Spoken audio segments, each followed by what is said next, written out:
Senhor, te quero, quero ouvir tua voz.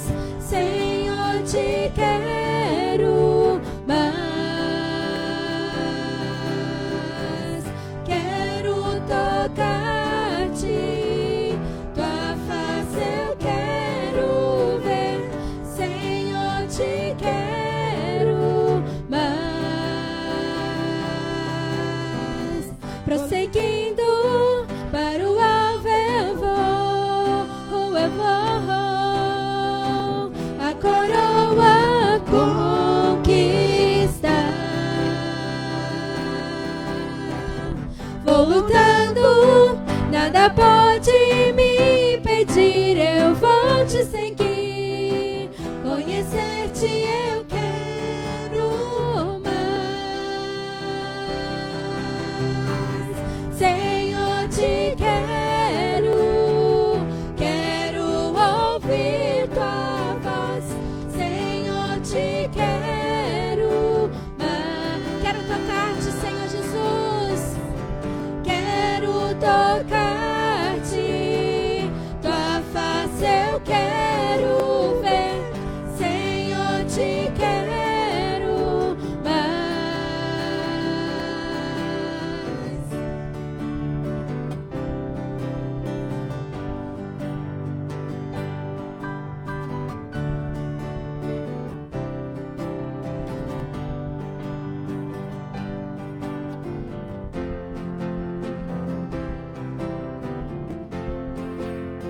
Declare: prosseguindo para o alvo. Prosseguindo para o alvo eu vou, a coroa conquistar. Vou lutando, nada pode me impedir, eu vou te seguir, conhecer-te eu quero mais. Senhor, te quero, quero ouvir tua voz. Senhor, te quero mais. Quero tocar-te, tua face eu quero ver. Senhor, te quero mais. Declare: Senhor, eu te quero mais. Senhor, te quero, quero ouvir tua voz. Senhor, te quero mais. Quero tocar-te, tua face eu quero ver. Senhor, te quero mais.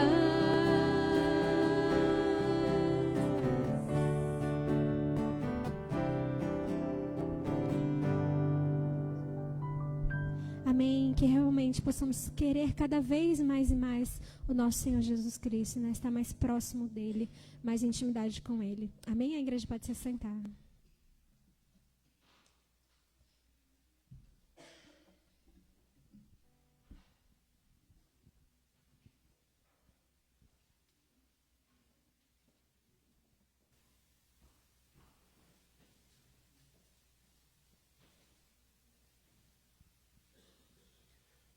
Boa noite, igreja. Saúdo a todos com a graça e a paz do nosso Senhor Jesus. Amém? Bem, convido vocês a abrirem suas Bíblias, Salmo de número 15.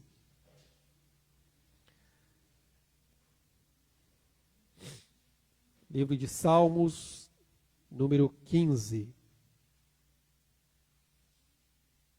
Salmos nós não dividimos por capítulos, pois é um livro de cânticos, orações e louvores a Deus. Este salmo fala sobre a vida daquele que deve estar na presença do Senhor. Como deve ser a vida daquele que procura estar na presença do Senhor. Salmo 15 diz: quem, Senhor, habitará no teu tabernáculo? Quem há de morar no teu santo monte? O que vive com integridade e pratica a justiça, e de coração fala a verdade. O que não difama com sua língua, não faz mal ao próximo, nem lança injúria contra o seu vizinho. O que a seus olhos tem por desprezível o réprobo, mas honra os que temem ao Senhor. O que jura com dano próprio e não se retrata. O que não empresta o seu dinheiro com usura, nem aceita suborno contra o inocente. Quem deste modo procede, não será jamais abalado. O salmista começa fazendo esse questionamento: quem realmente pode estar na presença do Senhor? E aí ele dá uma descrição de um homem justo, no sentido de que ele pratica a justiça. Esse é aquele que pode realmente estar na presença de Deus. Na mensagem de hoje à noite nós trataremos um pouquinho mais falando sobre isso. Vamos orar? Pai amado, eu te louvo, Senhor, e te agradeço pela tua bondade e misericórdia. Misericórdia é essa, ó Deus, que se renova a cada manhã sobre as nossas vidas e é a causa de não sermos consumidos. Muito obrigado, Deus, pelo dia de hoje. Obrigado, ó Deus, pela tua provisão, porque o Senhor, na tua fidelidade, não deixa faltar, ó Deus, o pão nosso de cada dia. Obrigado, Pai, pela tua proteção, ó Deus. O Senhor, ó Pai, que nos guarda, ó Pai. O Senhor que nos livra. Ó Deus, nós te louvamos por este momento e esta oportunidade que temos de estarmos aqui reunidos no teu santo nome, para juntos, ó Deus, declararmos toda a tua grandeza, majestade e santidade.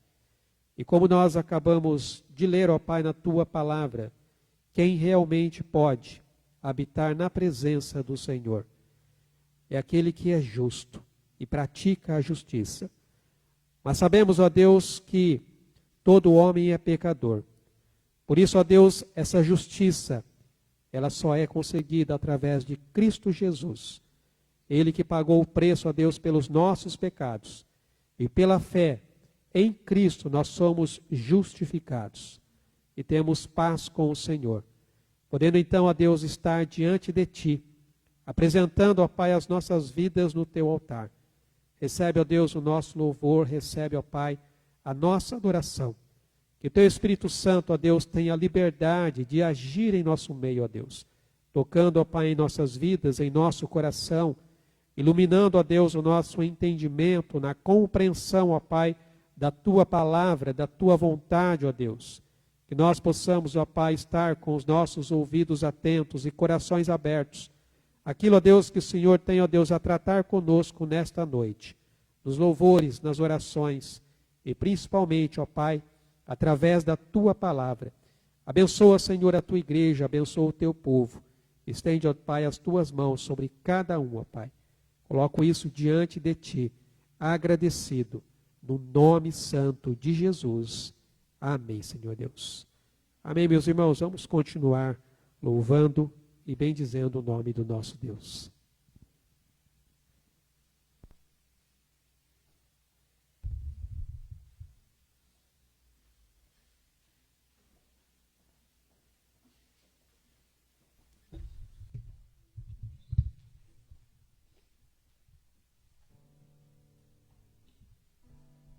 Pedir mais uma vez que os irmãos se coloquem em pé e vamos continuar adorando ao nosso Deus, declarando: toma o meu coração, este é o meu desejo, Senhor, te honrar, com o meu coração te adorar.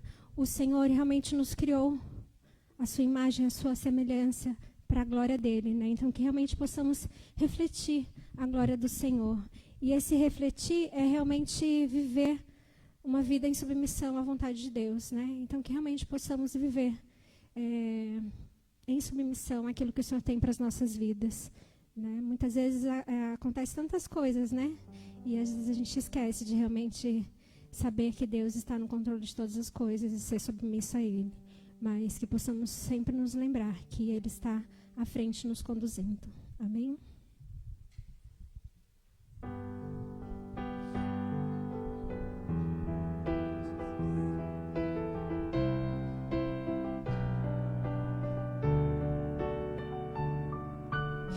Este é meu desejo, Senhor, te honrar com meu coração, te adorar.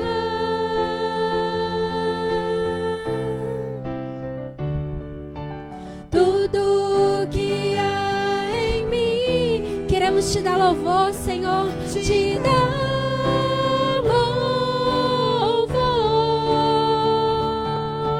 Só te adoro, meu Senhor.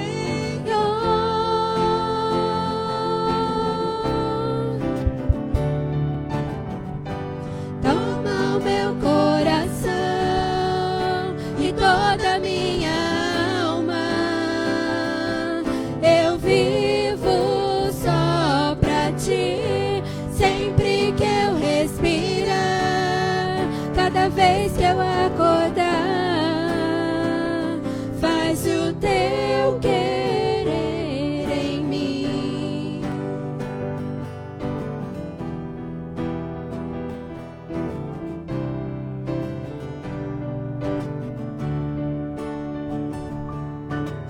Este é o meu desejo, Senhor, te honrar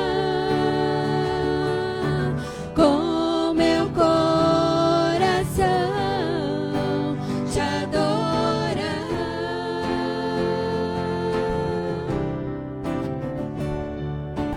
Tudo que há em mim, te dar louvor.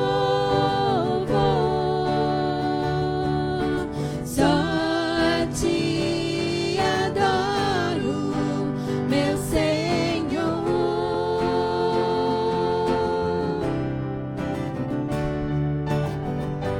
Toma o meu coração e toda a minha alma. Eu vivo só pra ti, Senhor. Eu vivo só pra ti, sempre que eu respirar, cada vez que eu acordar, faz o teu querer em mim. Toma o meu coração e toda a minha alma. Eu vivo só pra ti, Senhor Jesus. Eu vivo só pra ti, sempre que eu respirar. Declare isso. Cada vez que eu acordar, seja feita a tua vontade, Senhor. Faça o teu querer em mim. Toma o meu coração e toda a minha alma. Eu vivo só pra ti, sempre que eu respirar, cada vez que eu acordar, faz o teu querer em mim.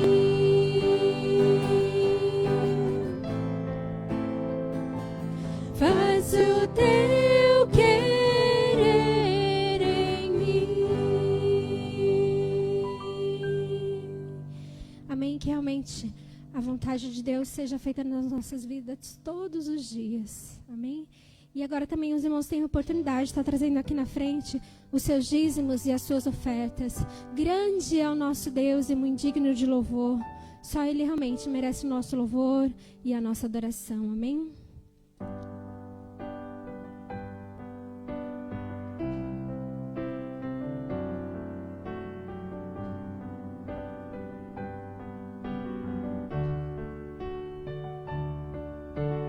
Grande é o Senhor e muito digno de louvor. Na cidade do nosso Deus, seu santo monte, a alegria de toda a terra.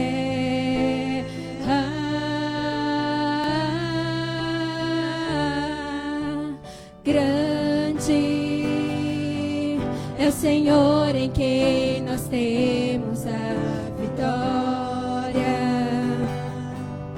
que nos ajuda contra o inimigo. Por isso diante dele nos prostramos.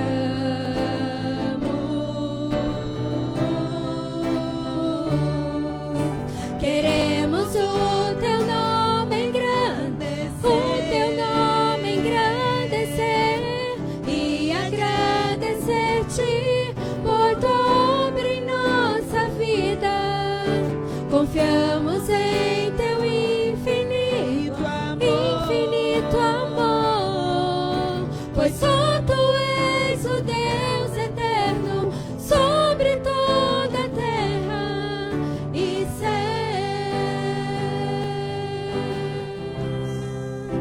Grande é o nosso Deus, grande é o Senhor e muito digno de louvor.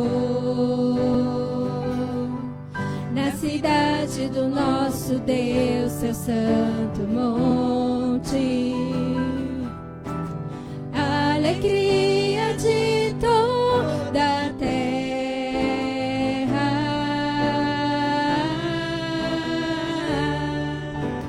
Grande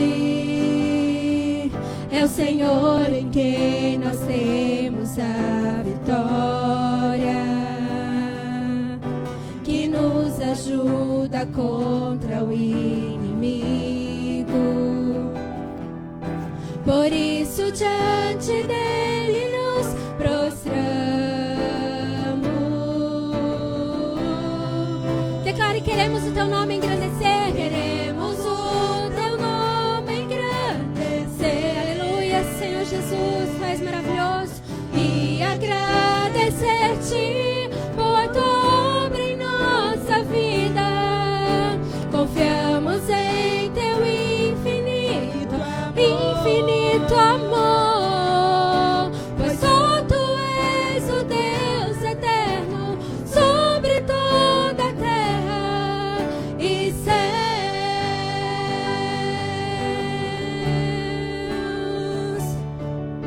Queremos o teu nome engrandecer, aleluia, Senhor Jesus, e agradecer-te por tua obra em nossa vida. Confiamos em ti, confiamos em teu infinito amor, pois só tu és o Deus eterno, pois só tu és o Deus eterno sobre toda a terra e céus.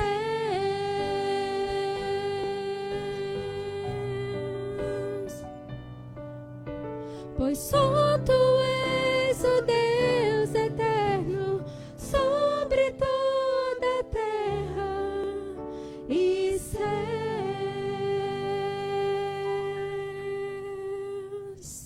Amém. Glórias ao nosso Senhor Jesus Cristo, porque Ele é tão maravilhoso nas nossas vidas. A Ele toda a honra, a Ele toda a glória. Amém.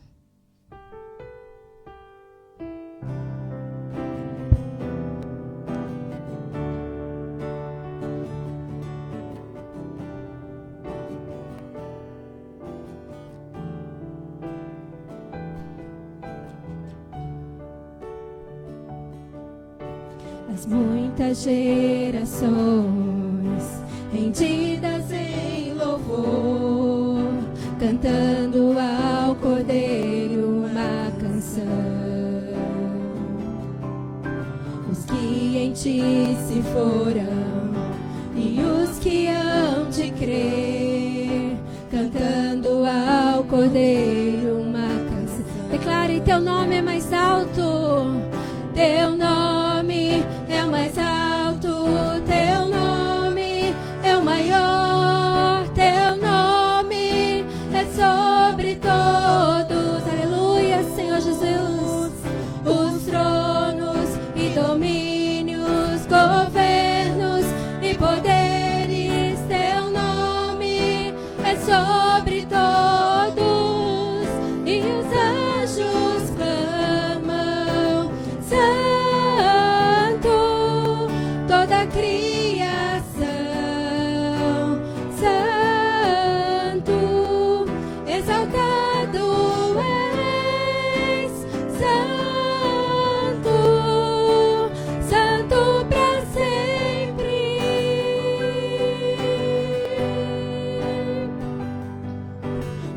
e foi perdoado e redimido foi.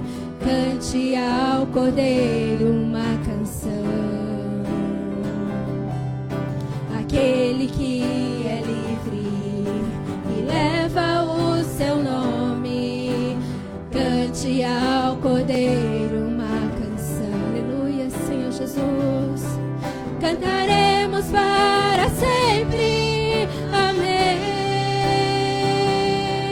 E os anjos clamam: Santo, toda a criação. Santo, exaltado és. Santo, Santo para sempre. Tu és santo, santo, santo, Senhor.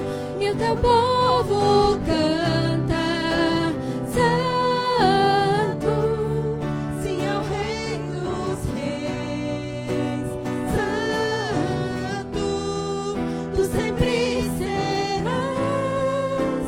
Santo, Santo para sempre.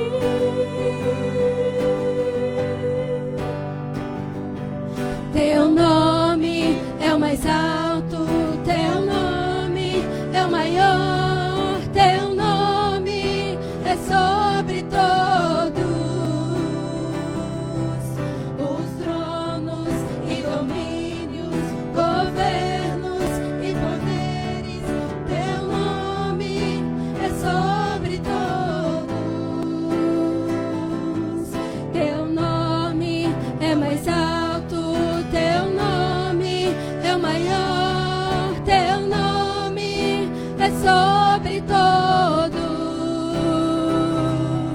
os tronos e domínios, governos e poderes. Teu nome é sobre todos e os anjos clamam: Santo, toda a criação. Santo, exaltado és. Santo, santo para sempre. Declara, igreja, santo para sempre o teu povo. E o teu povo canta: Santo, sim ao Rei dos Reis. Santo, tu sempre serás. Santo, santo para sempre. Tu sempre serás. Santo, santo para sempre. Tu sempre serás. Santo, santo para sempre. Senhor Jesus, muito obrigado, Pai. Muito obrigado por nós estarmos aqui mais uma vez, reunidos, Pai, como um corpo para glorificar o seu santo nome. Que todos os dias, Pai, nós possamos acordar declarando que o Senhor é o santo, santo, Pai, da nossa vida, Paizinho eterno. Que nós possamos sempre buscar o Senhor com todo o nosso coração, com todo o nosso entendimento, Pai, para engrandecer o seu nome, Pai, porque grande, grande é o Senhor, Pai, sobre todas as coisas, Pai, sobre todos, Pai, independente do que nós estamos passando, vivendo, sentindo, Senhor Jesus, que nós possamos sempre colocar o nosso coração diante do Senhor, nos prostrarmos nos seus pés, Pai, e adorar somente a Ti, e confiar no Senhor, pois o Senhor é o nosso escudo. A Tua palavra diz, Pai, que nós estamos protegidos debaixo da Tua graça. O Senhor já enviou Seu Filho, Pai, para se sacrificou no nosso lugar, pagou um alto preço, Pai, que nós não podemos nem imaginar. Mas tudo isso para nós termos hoje, Pai, essa comunhão contigo. E eu te agradeço, Pai, que cada um dos teus filhos aqui presentes, Senhor Jesus, possa te adorar com todo o coração, Pai. E possa sempre louvar e adorar seu santo nome. E sempre agradecer a Ti por todas as coisas que tem feito, que faz e irá fazer todos os dias. É isso que eu te peço e agradeço em nome do nosso Senhor Jesus. Amém, amém, Pai. Amém. A igreja pode sentar, amém.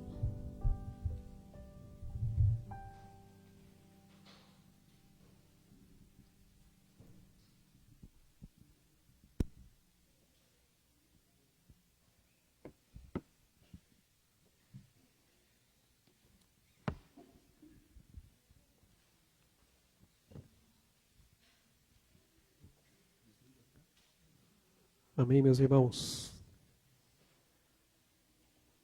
A palavra de Deus diz na carta aos Filipenses: pelo que também Deus o exaltou sobremaneira, e lhe deu o nome que está acima de todo nome, para que ao nome de Jesus se dobre todo o joelho nos céus, na terra e debaixo da terra, e toda língua confesse que Jesus Cristo é Senhor, para a glória de Deus Pai. O nome poderoso de Jesus, o único nome dado entre os homens pelo qual nós devemos ser salvos. É esse nome que nós exaltamos, glorificamos e bendizemos. E é no nome de Jesus que nós também oramos e clamamos ao Senhor, pedindo a Ele que intervenha segundo o teu propósito e a tua vontade sobre as nossas vidas, para que a vontade de Deus seja feita e seja realizada. Nós sempre temos citado aqui, temos orado pela vida do nosso irmão Lúcio, que está sempre ali, no fundinho sentado, mas tem passado por lutas durante o tratamento que ele tem feito. Já há mais de 2 anos, irmãos. Mais de 2 anos. Não é fácil, irmãos. Às vezes, mesmo com as lutas, ele tem estado aqui, ele e a irmã Neuza. Mas nós continuamos clamando e pedindo ao Senhor, para que o Senhor realmente opere e faça a vontade. Eu digo que o desejo do nosso coração é vê-lo curado, para que o nome de Deus seja glorificado e a fé seja fortalecida. Eu queria chamar o irmão Lúcio aqui à frente para nós orarmos. Aproveitar a irmã Neuza também, o casal. Nós sempre temos orado com ele sentadinho lá no fundo. Esse casal abençoado. A irmã que tem um abraço mais caloroso aqui da igreja. E o nosso querido irmão Lúcio, que tem estado sempre aqui conosco. Eu queria chamar aqui o presbítero Rafael para estar orando pela vida do irmão Lúcio, da irmã Neuza, orar também pela vida do Joelzinho. E os demais pedidos que os irmãos tiverem e apresentarem diante de Deus. Que os irmãos possam estar colocando isso na presença do Senhor, nesse nome, o nome poderoso que é o nome de Jesus.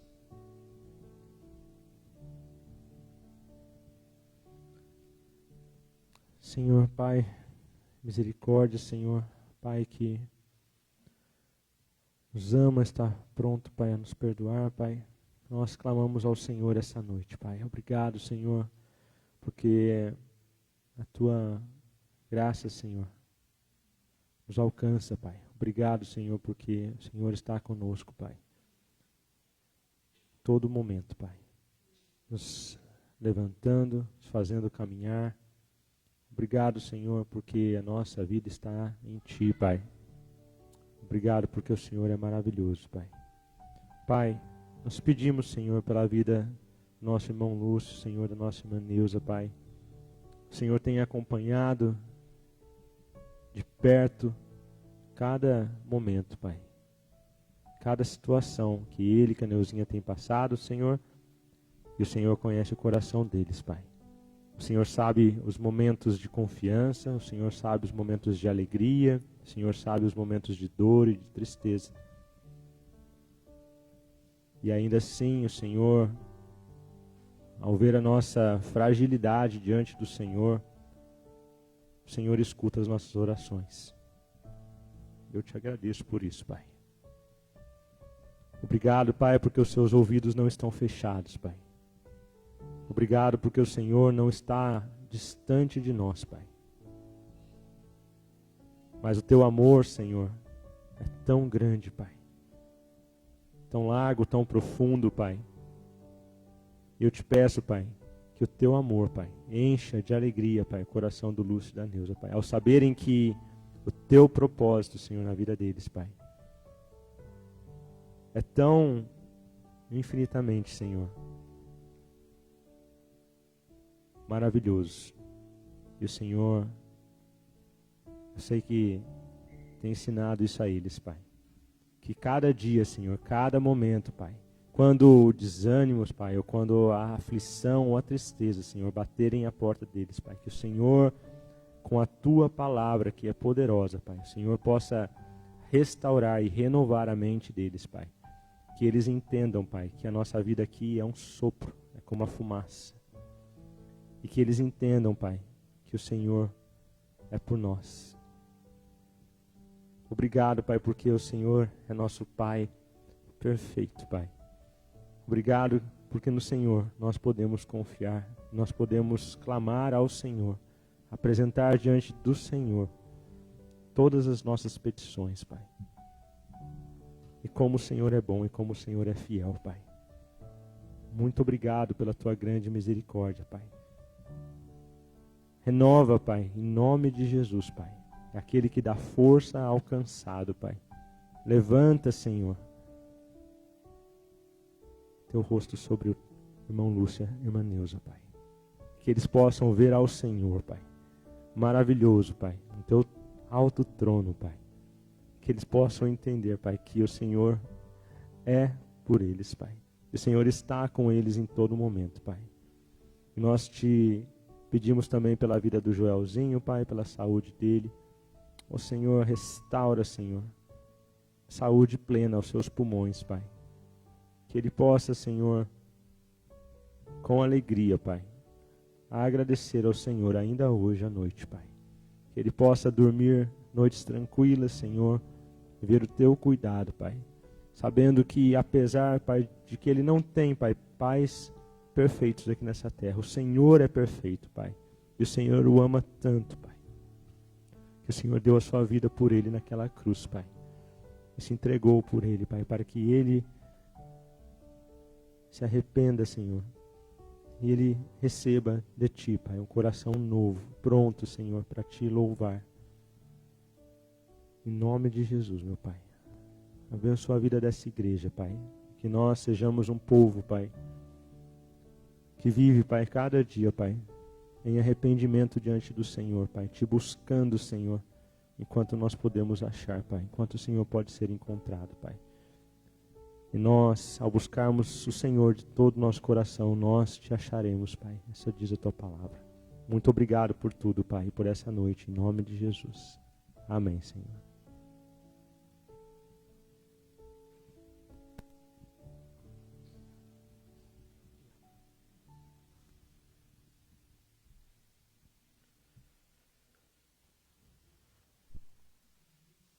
Convido vocês a abrirem suas Bíblias no livro de Atos, capítulo 5. Hoje nós vamos meditar aqui do verso 1 até o verso 16. E o tema da nossa mensagem de hoje é a mentira. Ananias e Safira. O juízo de Deus e a ação de Deus sobre a vida da igreja.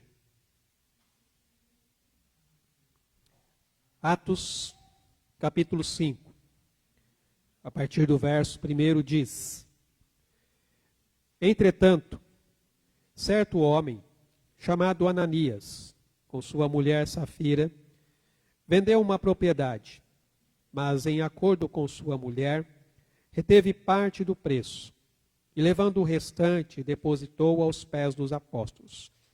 Então disse Pedro: Ananias, por que encheu Satanás o teu coração para que mentisses ao Espírito Santo, reservando parte do valor do campo? Conservando-o, porventura não seria teu? E vendido não estaria em teu poder? Como, pois, assentaste no coração este desígnio? Não mentistes aos homens, mas a Deus. Ouvindo estas palavras, Ananias caiu e expirou, sobrevindo grande temor a todos os ouvintes. Levantando-se os moços, cobriram-lhe o corpo e, levando-o, o sepultaram. Quase 3 horas depois, entrou uma mulher, a mulher de Ananias, não sabendo o que ocorrera. Então Pedro, dirigindo-se a ela, perguntou-lhe: Dize-me, vendestes, portanto, aquela terra? Ela respondeu: Sim, portanto. Tornou-lhe Pedro: Porque entrastes em acordo para tentar o Espírito do Senhor? Eis aí a porta aos pés do que sepultaram o teu marido, e eles também te levarão. No mesmo instante, caiu ela aos pés de Pedro e expirou. Entrando os moços, acharam-na morta e, levando-a, sepultaram-na junto do marido. E sobreveio grande temor a toda a igreja e a todos quantos ouviram a notícia desses acontecimentos. Muitos sinais e prodígios eram feitos entre o povo pelas mãos dos apóstolos, e costumavam todos reunir-se de comum acordo no pórtico de Salomão. Mas, dos restantes, ninguém ousava juntar-se a eles. Porém, o povo lhes tributava grande admiração. E crescia mais e mais a multidão de crentes, tanto homens como mulheres, agregados ao Senhor, a ponto de levarem os enfermos até pelas ruas e os colocarem sobre leitos e macas, para que, ao passar Pedro, ao menos a sua sombra se projetasse em algum deles. Afluía também muita gente das cidades vizinhas a Jerusalém, levando doentes e atormentados de espíritos imundos, e todos eram curados. Muito bem, irmãos, hoje nós vamos refletir sobre um texto que nos mostra as profundas implicações da honestidade daqueles que creem em Jesus. Implicações do caráter e da soberania de Deus na vida da igreja. E neste relato nós somos confrontados com a história de Ananias e Safira. Um episódio que, embora seja marcado por um ato de desonestidade, mas ele nos chama a refletir sobre a integridade e a sinceridade em nosso relacionamento com Deus e a nossa vida diante da igreja. E esse trecho aqui nos apresenta uma lição muito dura, mas uma lição necessária, sobre como Deus ele leva a sério a sua santidade e como ele reage às ações humanas que buscam manipular, enganar ou diminuir a glória de Deus na vida da igreja. E ao mesmo tempo, nós vemos também aqui a soberania de Deus se manifestando de uma forma muito poderosa, demonstrando que ele conhece o coração do homem e que a sua presença ela é real, a sua presença ela é transformadora. Quando nós lemos este relato, este episódio, ele faz um contraste com um episódio anterior, que fala da generosidade de Barnabé. E ele traz também à nossa memória o caso de Acã, lá do Antigo Testamento. Ambos agiram com hipocrisia e ambos tentaram esconder o seu pecado. Só para você se situar, Acã, lá em Josué capítulo 7, o povo havia entrado na terra prometida, havia conquistado a cidade de Jericó, e a próxima cidade seria a cidade de Ai. Porém, Deus havia determinado para o povo de Israel que eles não deveriam pegar de nenhum dos despojos da cidade de Jericó. Porém, Acã, ele se apossou de uma capa e de alguns pertences e escondeu isso. E quando o povo foi para a próxima batalha, eles perderam a guerra. E o povo era bem menor com quem eles estavam batalhando. E Josué foi reclamar com Deus, e Deus respondeu: há pecado no meio do povo. E Deus revelou quem é que estava em pecado. E foi descoberto o pecado de Acã, e ele e toda a sua família também foram mortos.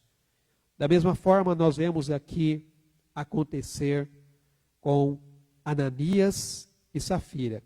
É interessante que, quando você pega o pecado de Acã e pega o pecado de Ananias e Safira, o texto de Josué vai dizer que Acã, ele tomou para si. Enquanto que o texto de Atos aqui diz que Ananias e Safira, eles reteram. Então veja que ambas as palavras, elas trazem para nós o ato de apropriação indevida ou retenção de algo que deveria ser entregue ou destruído conforme a orientação de Deus. Lá em Josué, tomar ali está associado à desobediência ao tomar bens proibidos.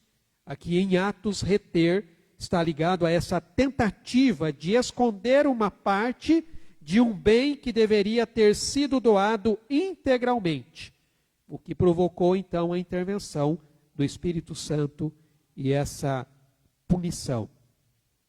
Irmãos, numa época em que a igreja primitiva, ela estava experimentando um crescimento, estava experimentando o mover da graça de Deus.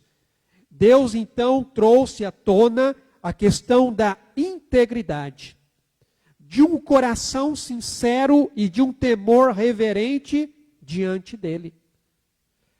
O salmo que nós lemos logo no início do culto, Salmo 15, fala exatamente sobre isso. Quem pode estar diante da presença de um Deus que é santo? Quem pode estar diante da presença de um Deus que é santo? Até então, irmãos, a igreja, ela estava enfrentando problemas externos, como acusações e perseguição. Só que aqui, o problema começa a vir de dentro da igreja, não está vindo de fora. E esse episódio nos revela que a igreja, ela enfrentou essas dificuldades internas. E quando Lucas, o escritor do livro de Atos, narra esse acontecimento, ele não suaviza a situação. Muito pelo contrário, ele descreve tudo de uma forma bem realista, sem deixar de mostrar o lado mais sombrio do que aconteceu aqui. Essa narrativa, ela nos convida a refletir sobre as nossas próprias vidas. Será que nós estamos sendo honestos perante Deus? Será que o nosso compromisso com Deus, ele é genuíno? Ou existem áreas de engano disfarçado? Como que nós realmente podemos compreender a gravidade de tentar enganar o Espírito Santo? E qual é a resposta de Deus às ações daquele que tentam enganá-lo? O que nós vamos meditar aqui é justamente a integridade e a sinceridade diante de Deus. São essenciais na vida da igreja. E a primeira coisa que eu destaco aqui é a natureza do pecado de Ananias e Safira. Uma tentativa de enganar Deus. O texto que nós lemos aqui diz assim: entretanto. Essa palavra entretanto, ela está ligada com o que havia acontecido anteriormente. O que estava acontecendo anteriormente? O texto vai dizer aqui, no verso 32 do capítulo 4, da multidão dos que creram era um coração e a alma. Ninguém considerava exclusivamente sua nenhuma das coisas que possuía. Tudo, porém, lhes era comum. Com grande poder os apóstolos davam testemunho da ressurreição do Senhor Jesus, e em todos eles havia abundante graça, pois nenhum necessitado havia entre eles. Porquanto os que possuíam terras ou casas, vendendo-as, traziam os valores correspondentes e depositavam aos pés dos apóstolos. Então se distribuía a qualquer um à medida que alguém tinha necessidade. Essa era a vivência da igreja. Uma comunhão entre os irmãos, a tal ponto de que aqueles que tinham suas posses passaram a vendê-las para suprir as necessidades daqueles que precisavam. Dentro daquele contexto, naquela época, havia essa necessidade. E o texto vai destacar aqui um homem de nome José, a quem foi apelidado de Barnabé, que significa filho da exortação, do encorajamento, ou o filho da consolação, um levita, que o texto diz que ele tinha uma propriedade, ele vendeu a propriedade e depositou todo o dinheiro aos pés dos apóstolos. E aí então vem esse trecho. Entretanto, porém, contudo, um homem chamado Ananias, juntamente com sua mulher, venderam também uma propriedade. Porém, eles fizeram um acordo entre eles. Vamos entregar tudo, vamos entregar apenas metade, como se fosse tudo. O pecado de Ananias e Safira, irmãos. Veja que a beleza da doação sacrificial e altruísta dos irmãos é muitas vezes obscurecida pelos pecados terríveis de engano e a busca pela exaltação do eu. Ananias e Safira, influenciados pela generosidade de Barnabé, e possivelmente também de outros que tinham demonstrado bondade, eles desejaram ser reconhecidos por um gesto de amor e solidariedade semelhante. Eles venderam a propriedade para ajudar nas finanças do ministério dos apóstolos e da igreja de Cristo.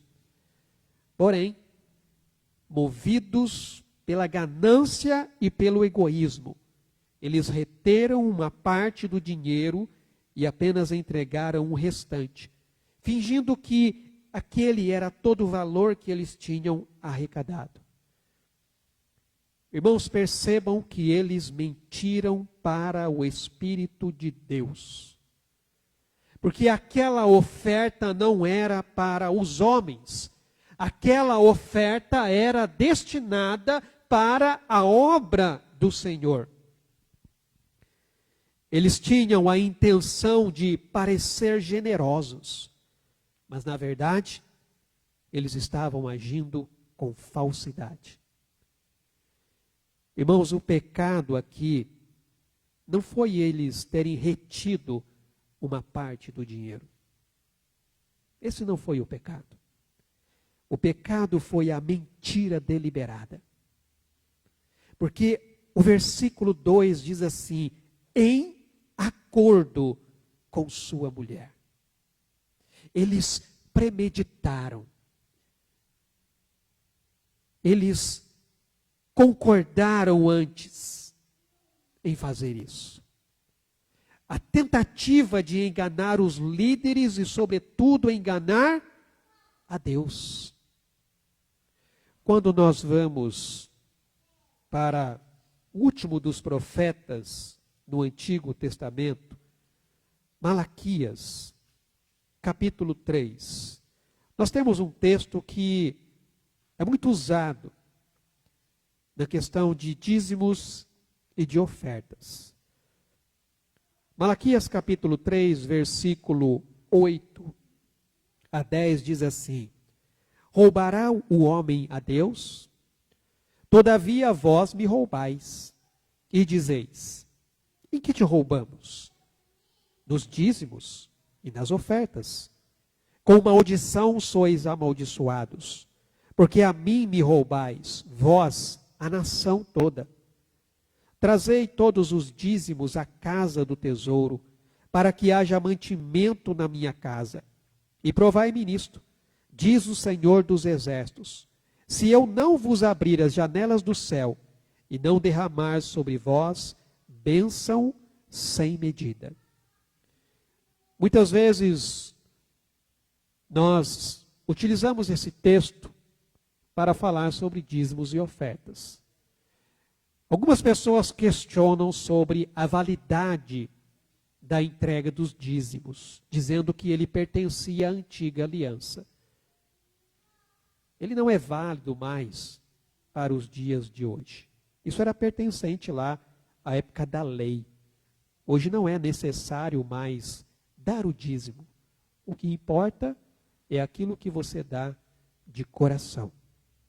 Irmãos, nós sabemos que na Bíblia o dízimo é mencionado principalmente no Antigo Testamento, como essa prática de sustento para os levitas, os sacerdotes, e também para apoiar o funcionamento do templo. Quando nós vamos para o Novo Testamento, a ênfase passa a mudar um pouquinho.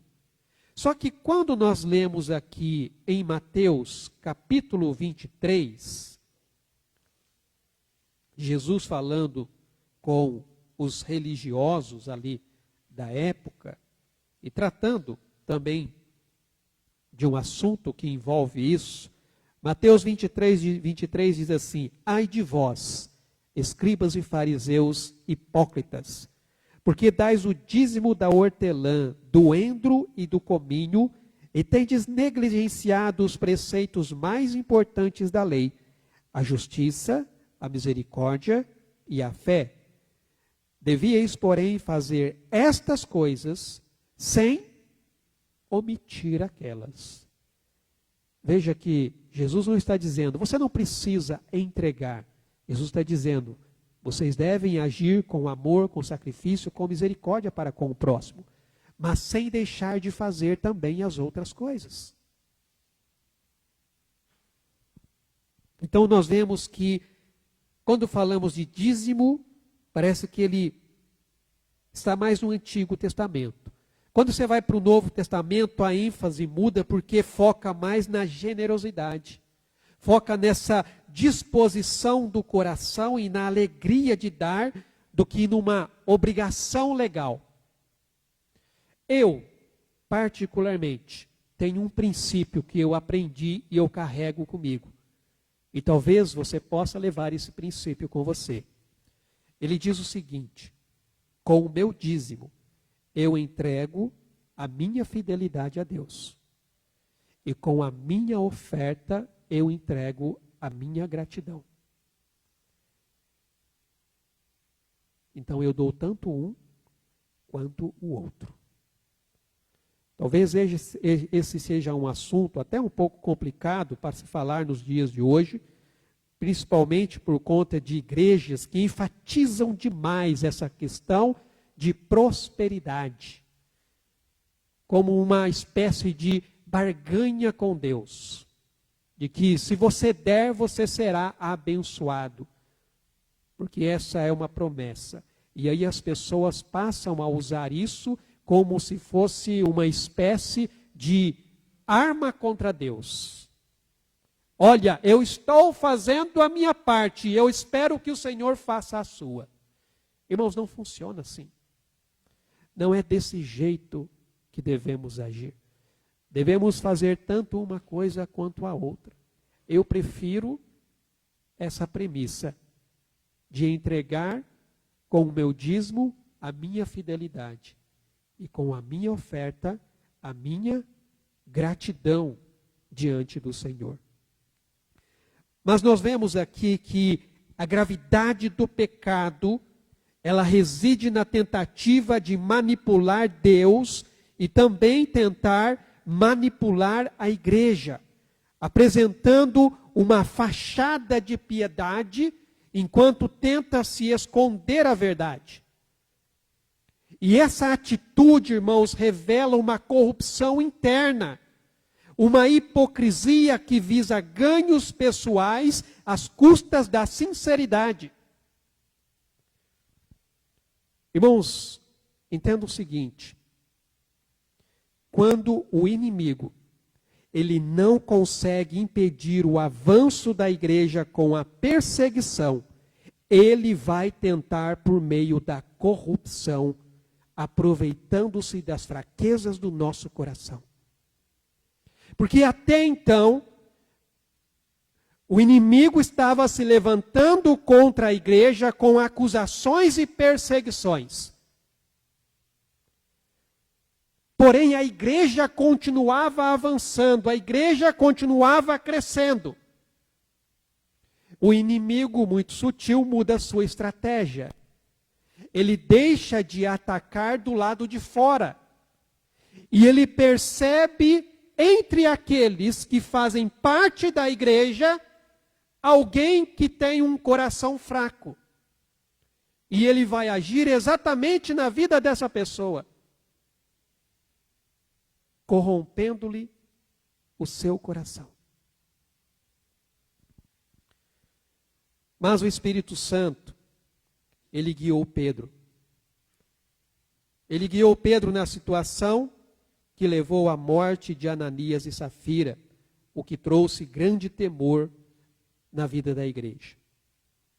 Irmãos, entenda que o valor da oferta para Deus não está na quantidade, mas no coração daquele que oferece. Nós temos, por exemplo, aqui no Evangelho de Lucas, um relato bem conhecido. Lucas capítulo 21, a partir do versículo 2, diz assim, a partir do verso 1, estando Jesus a observar, viu os ricos lançarem suas ofertas no gasofilácio. Viu também certa viúva, pobre, lançar ali 2 pequenas moedas, e disse, verdadeiramente vos digo que esta viúva pobre deu mais do que todos, porque todos estes deram como oferta daquilo que lhe sobrava.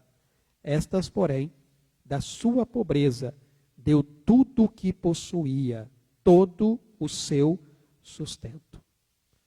Deus está interessado na sinceridade do seu coração. Não é a quantia. A palavra de Deus diz em Jeremias que Deus, ele conhece o nosso coração. Ele esquadrinha o nosso coração. Irmãos, esquadrinhar o coração é como se você pegasse ele e dividisse ele em pequeniníssimas partes. Ou seja, Deus conhece cada cantinho do nosso coração. Até mesmo coisas que nós desconhecemos sobre o nosso coração. Mas Deus, ele conhece, ele sabe. E nós vemos aqui pessoas como Barnabé, que ofertaram de coração cheio de fé e de devoção, mas sem buscar reconhecimento. Porém, Ananias e Safira pensaram apenas em si mesmos. Pensaram em parecer bem diante da igreja. Só que isso para eles, irmãos, acabou custando muito caro. Quem entrega a vida totalmente a Deus vive o extraordinário de Deus. Mas aquele que age com egoísmo traz sobre si consequências dolorosas. Tiago, na sua carta, usando um princípio do livro de Provérbios, capítulo 4, versículo 6, ele diz assim: antes, ele dá maior graça, pelo que diz, Deus resiste aos soberbos, mas dá graça aos humildes. Como cristãos, nós somos chamados a refletir sobre nossas motivações. Nós não podemos fingir diante de Deus, irmãos, porque Ele conhece o nosso coração, Ele sonda quais são as nossas intenções. Tem um texto em Provérbios, capítulo 16, versículo 3, diz assim: Todos os caminhos do homem são puros aos seus olhos, mas o Senhor pesa o espírito. Algumas versões vai dizer: o Senhor conhece quais são as verdadeiras intenções do seu coração. Por isso que nós devemos fazer a oração do salmista no Salmo 139. Verso 23 e 24, ele diz assim: sonda-me, ó Deus, e conhece o meu coração. Prova-me e conhece os meus pensamentos. Vê se há em mim algum caminho mau e guia-me pelo caminho eterno. E quando você vai para a carta de Romanos, capítulo 2, a partir do versículo 7, ele diz assim, vou pegar a partir do versículo 6. Deus retribuirá a cada um segundo o seu procedimento.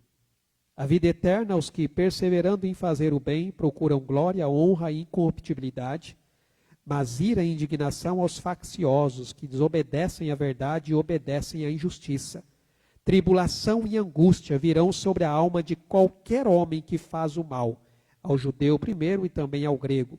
Glória, porém, e honra e paz a todo aquele que pratica o bem, ao judeu primeiro e também ao grego. Porque para com Deus não há acepção de pessoas. O princípio aqui, irmãos, é que Deus, Ele sabe quem somos. Todas as manhãs eu oro diante do Senhor para que Ele me guie pelo caminho da verdade e da santidade. Eu sempre peço, Deus, sempre me guie pelo caminho da verdade e da santidade. Que eu não desvie os meus olhos, mas sempre os mantenha fixos em Jesus. Este episódio revela uma tentação que é presente em todos nós. A tentação de viver uma vida de fachada, de aparentar aquilo que não somos, de esconder o coração diante de Deus. Muitos podem pensar que é só cumprir com seus rituais religiosos.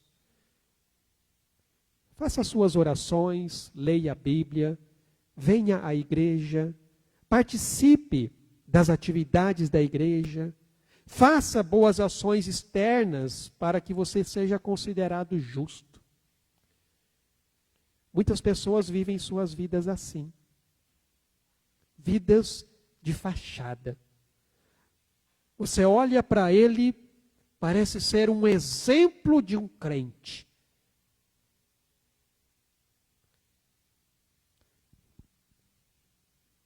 Nós não conhecemos o coração das pessoas. Mas Deus, Ele conhece. Deus, Ele sabe. Por isso que Deus não se deixa enganar por aparências, irmãos. A palavra de Deus diz, não vos enganeis, de Deus não se zomba. De Deus não se zomba. Ele conhece o nosso coração, Ele sonda os nossos pensamentos, Ele sabe quais são as nossas intenções. A história de Ananias e Safira nos mostra que Deus não aceita a hipocrisia, não aceita a falsidade. O pecado de Ananias e Safira não foi somente mentir, mas foi a tentativa de enganar o Espírito Santo, que é uma das pessoas da Trindade. O texto diz claramente aqui, quando nós lemos, então disse Pedro, Ananias, por que encheu Satanás o teu coração para que mentisses ao Espírito Santo, reservando parte do valor do campo? E depois ele vai dizer, não mentisses aos homens, mas a Deus. Só um parênteses aqui, aqui você já derruba uma crença de testemunha de Jeová, que diz que o Espírito Santo não é Deus, que é somente uma força ativa. Irmãos, você não mente para uma força, você só mente para uma pessoa.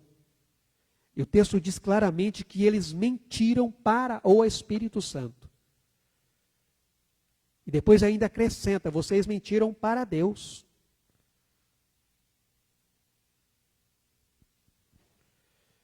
Quando eles fizeram isso, eles estavam tratando Deus com desrespeito. Eles estavam desconsiderando a santidade de Deus.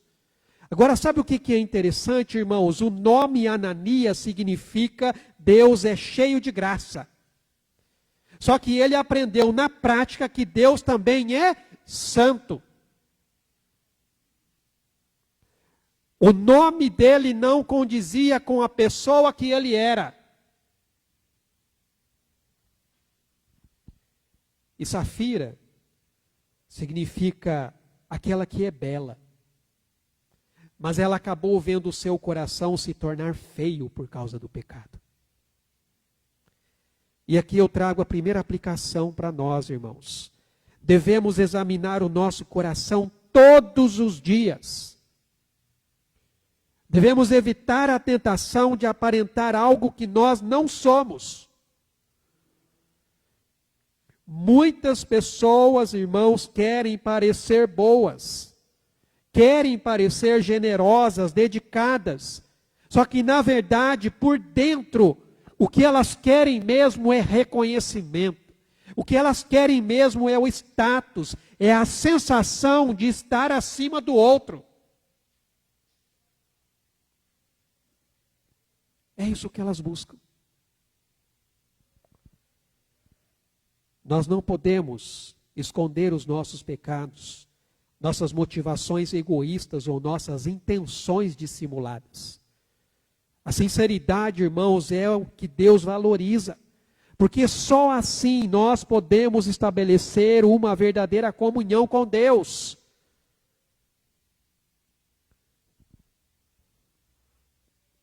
Provérbios 28:13 diz que aquele que não confessa o seu pecado, aquele que esconde o seu pecado, esse não prospera.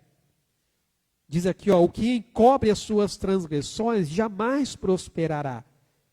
Mas aquele que confessa e deixa, esse sim alcançará a misericórdia.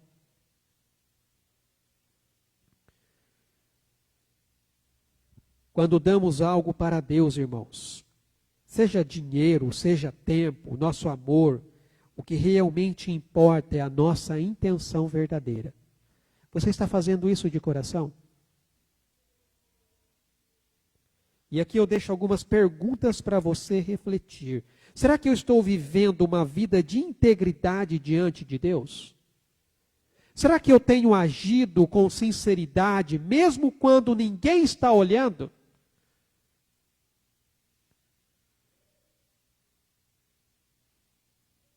Quando ninguém está te vendo, como você age? Quem é você? Que pensamentos você alimenta? Que desejos há no seu coração?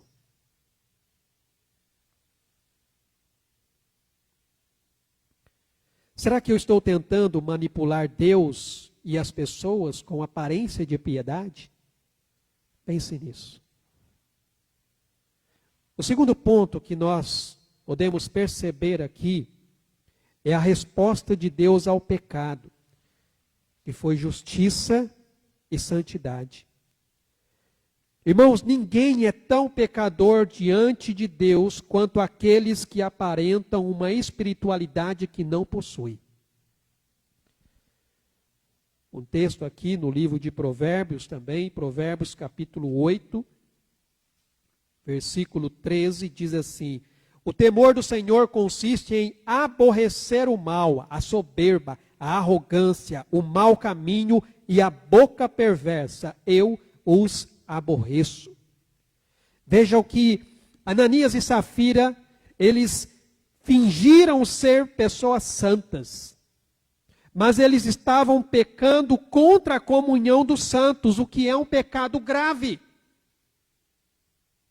Quando Paulo ele escreve a sua carta aos Coríntios, falando sobre a questão da ceia do Senhor, ele deixa isso muito bem claro, que é um pecado grave contra o corpo de Cristo, quando ele diz aqui a partir do verso 28, examine-se, pois, o homem a si mesmo, e assim coma do pão e beba do cálice, pois quem come e bebe sem discernir o corpo, come e bebe juízo para si. Eis a razão, porque há entre vós muitos fracos e doentes, e não poucos que dormem. Irmãos, a atitude de Ananias e Safira foi uma afronta a Deus, uma tentativa de enganar a igreja de Deus que ele procura manter pura. O versículo 3 que nós lemos ali em Atos, Pedro deixa bem claro, Ananias, porque encheu Satanás o teu coração? Porque você mentiu ao Espírito Santo? O dinheiro era seu, você poderia ficar com ele. E não teria problema nenhum. O pecado de Ananias não foi apenas mentir ao Espírito Santo, mas foi tentar enganar e falsificar a ação do Espírito Santo, querendo fazer parecer que a sua própria ação era algo divinamente inspirado. Então, dessa forma, ele tentou envolver o Espírito Santo no seu ato terrível, como se fosse parte dele. E a resposta de Pedro revela que a mentira foi uma ação motivada pelo engano de Satanás, que estava ali tentando corromper a integridade da igreja. Irmãos, embora Satanás tenha tentado Ananias, a responsabilidade pelo pecado foi dele. Ele tinha liberdade de agir, mas ele escolheu enganar, demonstrando uma hipocrisia egoísta. Como nós vimos ali no versículo 2, o pecado foi premeditado. E aqui há algo interessante, irmãos. A Bíblia não coloca a culpa pelo pecado de um cristão em Satanás. Cada um é responsável pelas suas próprias ações. Tiago vai falar sobre isso na sua carta, quando ele escreve aqui no capítulo 1, versículos 13 e 14. Ninguém, ao ser tentado, diga, sou tentado por Deus. Porque Deus não pode ser tentado pelo mal, e Ele mesmo a ninguém tenta. Ao contrário, cada um é tentado pela sua própria cobiça, quando esta o atrai e seduz. Então a cobiça, depois de haver concebido, dá à luz o pecado. E o pecado, uma vez consumado, gera a morte. Irmãos, um crente não é tentado por Deus, mas ele sofre a influência de Satanás. Mas entenda o seguinte, em Cristo, você tem a capacidade de dizer não.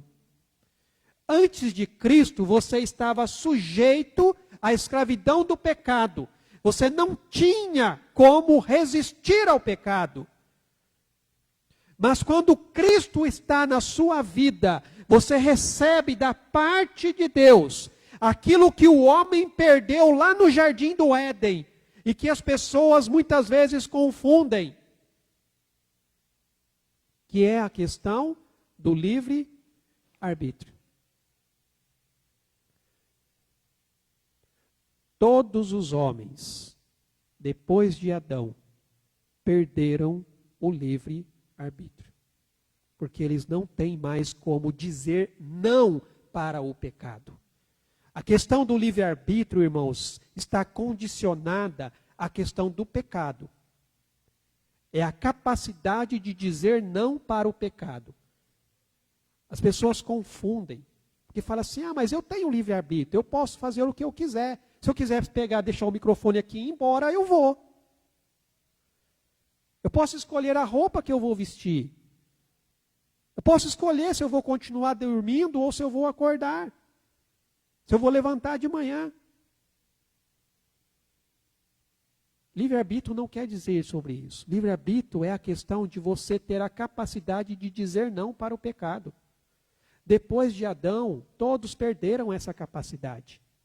Mas em Cristo, ela nos é dada, através da justiça de Cristo. Então, em Cristo, nós podemos agora dizer não para o pecado. Nós podemos resistir à tentação.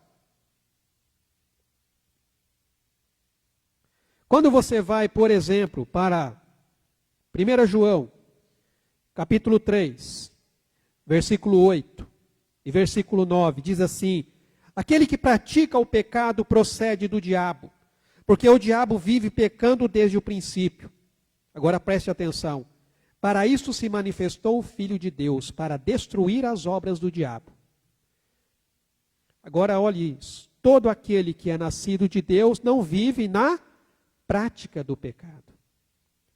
Não significa que ele não peca, significa que ele não tem mais prazer em pecar. Pois o que permanece nele é a divina semente. Ora, esse não pode viver pecando, porque é nascido de Deus. E quando você vai para o capítulo 5 de 1 João, versículo 18, diz assim: sabemos que todo aquele que é nascido de Deus não vive em pecado. Antes, aquele que nasceu de Deus o guarda, e o maligno não lhe toca. O maligno não tem poder sobre a vida daquele que está em Cristo. Ele pode ter influência, mas ele não tem mais poder sobre a vida daquele que está em Cristo.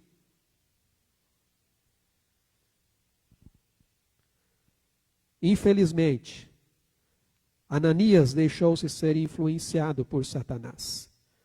Mas Deus, na sua santidade, irmãos, não tolera a hipocrisia e falsidade. E a resposta de Deus para Ananias e Safira foi rápida e foi severa, porque ambos morreram. O texto diz bem claro ali que quando Pedro terminou de falar, no mesmo instante ele caiu morto. E depois veio a mulher dele. E Pedro ainda deu a ela a chance de poder se arrepender. Porque ele diz: olha, você vendeu aquela propriedade, portanto, ela poderia ter dito: não, na verdade, o meu marido, ele tentou ali fazer um bem bolado, dar um jeitinho brasileiro. Ela poderia ter feito isso. Mas não, ela disse: sim, nós vendemos. E o texto diz que ela caiu morta diante de Pedro. Irmãos, eu imagino se isso acontecesse hoje, eu acho que não sobraria um vivo dentro da igreja.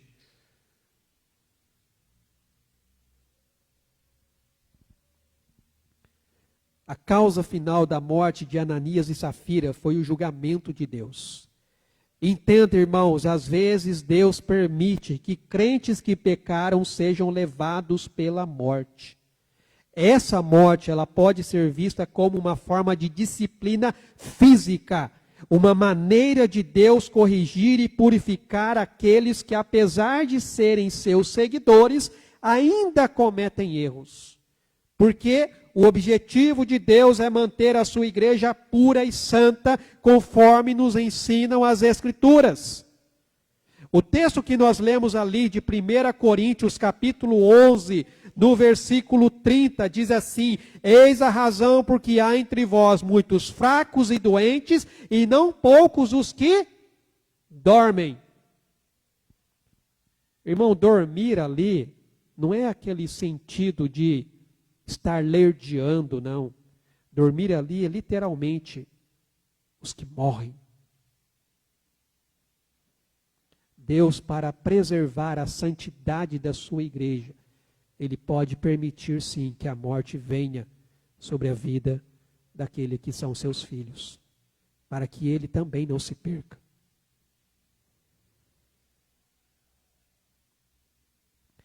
Deus não aceita hipocrisia. Ele não aceita mentira, Ele não aceita manipulação.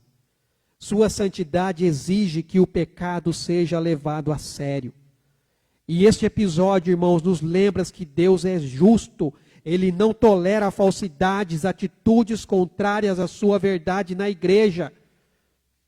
Deus, ele é misericordioso, ele é paciente, mas ele também é santo, ele também é justo.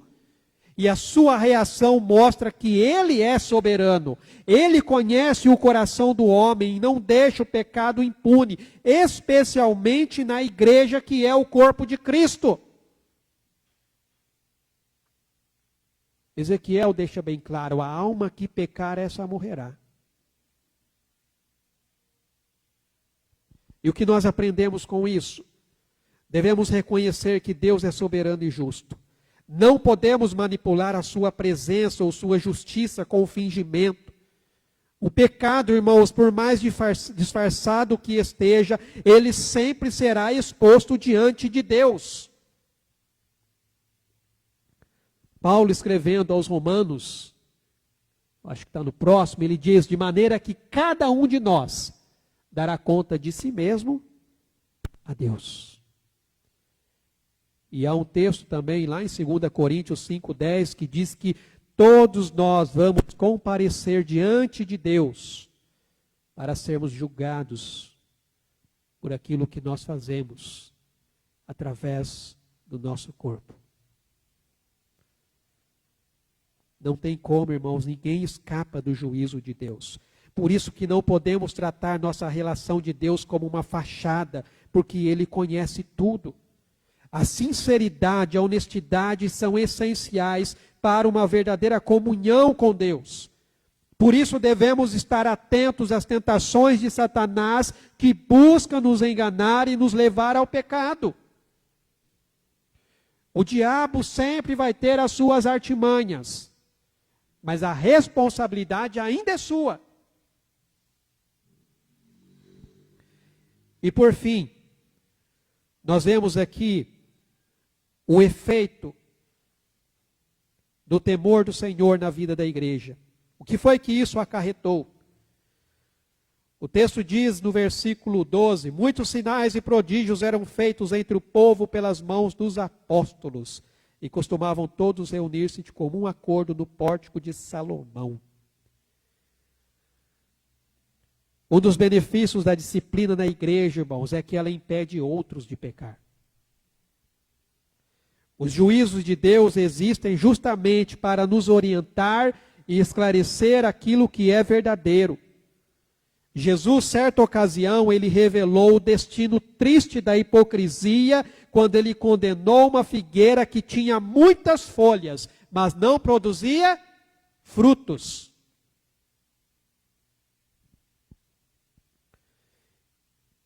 E ele então nos ensina que a consequência da hipocrisia é a morte. Um alerta para que nós vivamos de maneira sincera e autêntica. Veja que o medo reverente que tomou conta da igreja aqui, irmãos, não era um medo de Deus, mas era um temor santo.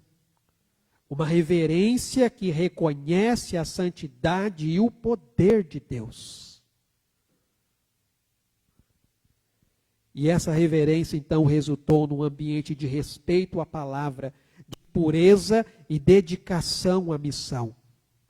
Porque o texto vai dizer aqui no versículo 13, mas dos restantes ninguém ousava juntar-se a eles, porém o povo lhes tributava grande admiração, e crescia mais e mais a multidão de crentes, tanto de homens como de mulheres, agregados ao Senhor, ao ponto de Deus começar a agir de forma sobrenatural, através da vida dos apóstolos. Essa reverência, irmãos, é essencial para que a igreja se mantenha pura e fiel ao seu chamado.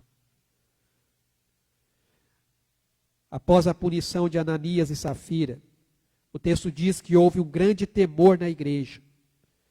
A presença de Deus, ela parecia palpável. É como se as pessoas quase pudessem tocar. E o poder de Deus começou a se manifestar de forma extraordinária. Os apóstolos passaram a realizar milagres. E a igreja passou a crescer em graça e em número. Irmãos, entenda, quando os hipócritas são separados pela ação e juízo de Deus, os verdadeiros discípulos, eles se aproximam ainda mais uns dos outros e se dedicam com ainda mais afinco à missão que Jesus lhes ordenou. É o que o texto diz aqui. Crescia mais e mais a multidão de crentes, tanto homens como mulheres, agregados ao Senhor. Irmãos, quando há reverência, quando há temor na presença de Deus na vida da igreja, que busca viver na verdade e em santidade, aqueles que querem permanecer no pecado, eles não entram. Porque serão confrontados.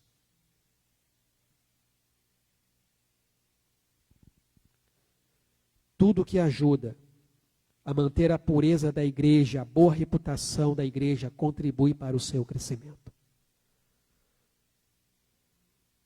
Mas é o poder de Cristo, irmãos, que opera os milagres, que liberta pecadores das mãos de Satanás, que atrai novos crentes para fazer parte da igreja. Cristo, irmãos, trabalha por meio de todos que são seus discípulos fiéis.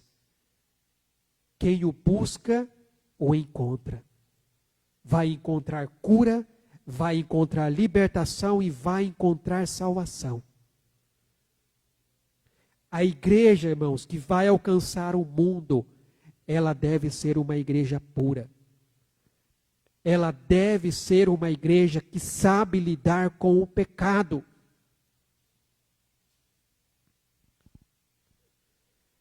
Muitos pastores têm medo de aplicar a disciplina na igreja, porque isso afasta as pessoas. Mas, irmãos, a disciplina traz temor a Deus. E ela ajuda a atrair quem deseja mudar. Quem deseja realmente se arrepender. Quem deseja buscar uma vida mais justa. A palavra diz que o temor do Senhor é o princípio da sabedoria. E o conhecimento, acho que está no próximo. O conhecimento do santo resulta em discernimento. Certa feita, um pastor me disse algo que eu guardo comigo. Ele diz assim, temor ao Senhor é levar as coisas de Deus a sério. Porque com Deus não se brinca. Temor ao Senhor é levar as coisas de Deus a sério. A igreja, irmãos, estava crescendo, porque era uma igreja sincera, verdadeira. E ela funcionava como um canal limpo e transparente, para que o poder de Deus fluísse livremente entre eles. Deus não opera aonde tem pecado. Lembra de Acã? Enquanto o problema não foi resolvido, o povo não sairia daquele lugar. Eles perderam a batalha, porque havia pecado no meio do povo. E a aplicação que nós temos aqui é que nós precisamos cultivar um temor reverente a Deus. Um temor que nos leve a viver com integridade, com santidade. Irmãos, não devemos tratar a graça de Deus como algo trivial, mas reconhecer a majestade, a soberania de Deus. Não brinque com Deus. Quando vivemos em temor e santidade, Deus manifesta o seu poder. Ele vai curar, Ele vai libertar e Ele vai salvar vidas. O pecado de Ananias, irmãos, e de Safira, nos mostra aqui que Deus é santo. E Ele exige sinceridade e integridade do seu povo. Sede santos porque eu sou santo. É o que o texto diz. Vocês são sacerdócio real. Nação santa. Povo de propriedade exclusiva de Deus. Para anunciar as virtudes daquele que vos chamou das trevas para a sua maravilhosa luz. Então, irmãos, veja que Deus não tolera falsidade e hipocrisia. E a resposta severa dele demonstra a justiça que é real. Mas também aprendemos que o verdadeiro temor é aquilo que mantém a igreja saudável, mantém a igreja alinhada com a vontade de Deus. Então que nós realmente, irmãos, possamos, como igreja, buscar uma vida de integridade, buscar uma vida de temor ao Senhor e sermos transparentes em nosso coração. Porque só assim é que nós vamos experimentar a manifestação do poder de Deus entre nós. E a glória dele vai ser revelada nas nossas vidas, enquanto nós cumprimos a missão que ele nos ordenou. Deus conhece o nosso coração. E a verdadeira adoração, ela não pode ser superficial ou enganosamente apresentada. A igreja deve manter a sua firmeza na doutrina e na disciplina, sempre alinhada com os ensinamentos bíblicos, pois somente assim ela poderá cumprir o seu papel de luz e sal neste mundo, sendo fiel ao seu chamado de viver uma vida de integridade, amor e santidade sobre a direção do Espírito Santo. Que nós possamos ser uma igreja assim. Vamos orar? Pai amado, eu te louvo e te agradeço. Obrigado, Deus, pela palavra bendita do Senhor. Palavra fiel, verdadeira, palavra santa. Revelada, ó Deus, pelo teu Espírito Santo ao nosso coração. Palavra, ó Deus, que nos orienta, nos dando a direção que devemos seguir. Ela nos ensina o caminho que nós devemos andar. A palavra, ó Deus, que consola e conforta o nosso coração em nossos momentos de lutas e adversidades. Ela nos corrige. Quando nós, ó Deus, desviamos muitas vezes do caminho que, ó Deus, o Senhor quer que nós andemos. Mas também, ó Deus, é a palavra que confronta. A palavra, ó Deus, que vem direto, ó Deus, de encontro ao nosso coração. Revelando, ó Pai, as verdadeiras intenções que há no nosso interior.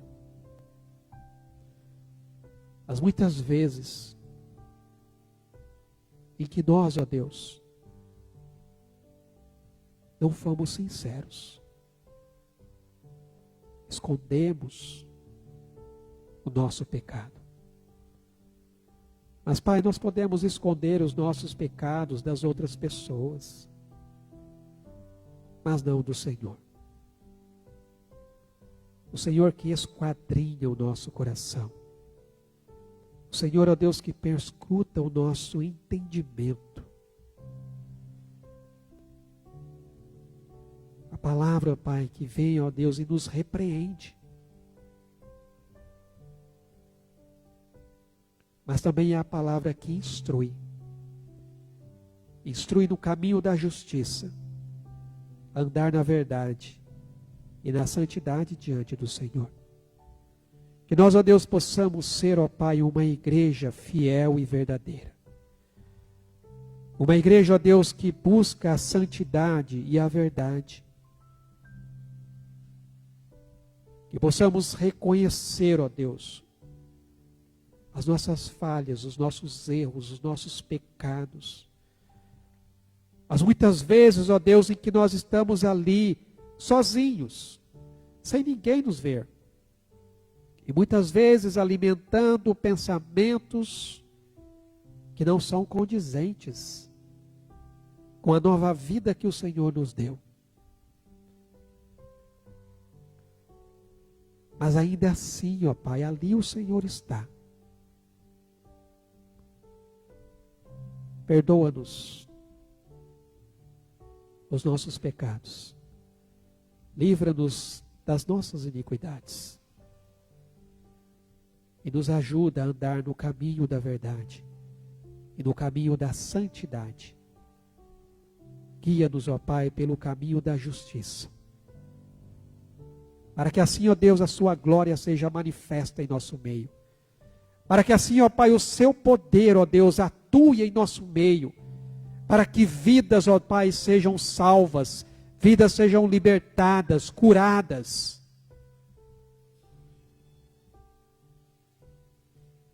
E o Senhor seja engrandecido. Em nome de Jesus. Amém, Senhor Deus. Amém, meus irmãos. Tenho só um aviso a passar. Essa semana nós temos o nosso encontro de casais, tá? Na quinta-feira, aqui na igreja. Então nós não teremos o nosso GDC, lembrando que a gente sempre faz 2 semanas seguidas do GDC. Então nós já tivemos, a próxima semana, essa semana agora, nós temos o nosso encontro de casais aqui na igreja, às 19h30. Nós estamos aprendendo aí a estabelecer os alicerces do nosso lar para termos um bom relacionamento com Deus, também com nossas esposas, na criação dos filhos. Amém? Então marca aí na sua agenda, quinta-feira, às 19h30. Esse é o recado que eu tenho, creio, acho que não tem mais nenhum para passar. Vamos nos colocar de pé, vamos orar, agradecer ao Senhor. Lembrando, irmãos, que logo depois nós temos caldinho, tá? Esse mês de julho nós queremos, após o culto aí, ter um tempo aí de comunhão, de confraternização, aproveitando também um pouquinho desse friozinho aí. Então não vá embora sem antes saborear ali um delicioso caldinho ali. Temos 2 tipos de caldinho hoje, não vou falar qual é, só para criar expectativa, depois você vai lá para descobrir. Então não deixe de participar também com a gente, tá bom? Vamos orar? Pai amado, nós te louvamos, bendizemos ao Senhor, ó Deus, por este culto, este tempo tão precioso que nós, ó Deus, temos para estar aqui reunidos no teu santo nome. E juntos, ó Deus, te exaltar e te louvar. Bendizer-te, ó Deus, pela tua grandeza, pela tua majestade, por tudo aquilo que o Senhor é e aquilo que o Senhor tem feito, ó Pai, em nossas vidas e em nosso meio. Nos conceda, ó Pai, uma semana abençoada na presença do Senhor, sendo, ó Deus, direcionados pelo Teu Espírito Santo. Guia, Pai, os nossos passos a cada dia, para que assim, ó Deus, nós possamos continuar fazendo a Tua obra, Deus, levando, ó Pai, essa mensagem de esperança e de salvação a tantas pessoas, ó Deus, que também precisam dela. E que a graça do nosso Senhor Jesus Cristo, o amor de Deus, o nosso Pai, e as ricas consolações e a comunhão do Teu Espírito Santo, seja com o Teu povo que se reúne neste local e em toda a face da terra, até aquele grande dia, o dia em que nós estaremos para sempre com o Senhor. Em nome de Jesus. Amém, Senhor Deus. Deus abençoe, amados. Tenha uma semana na presença do Senhor. Não vá embora antes de experimentar o nosso caldinho, tá bom?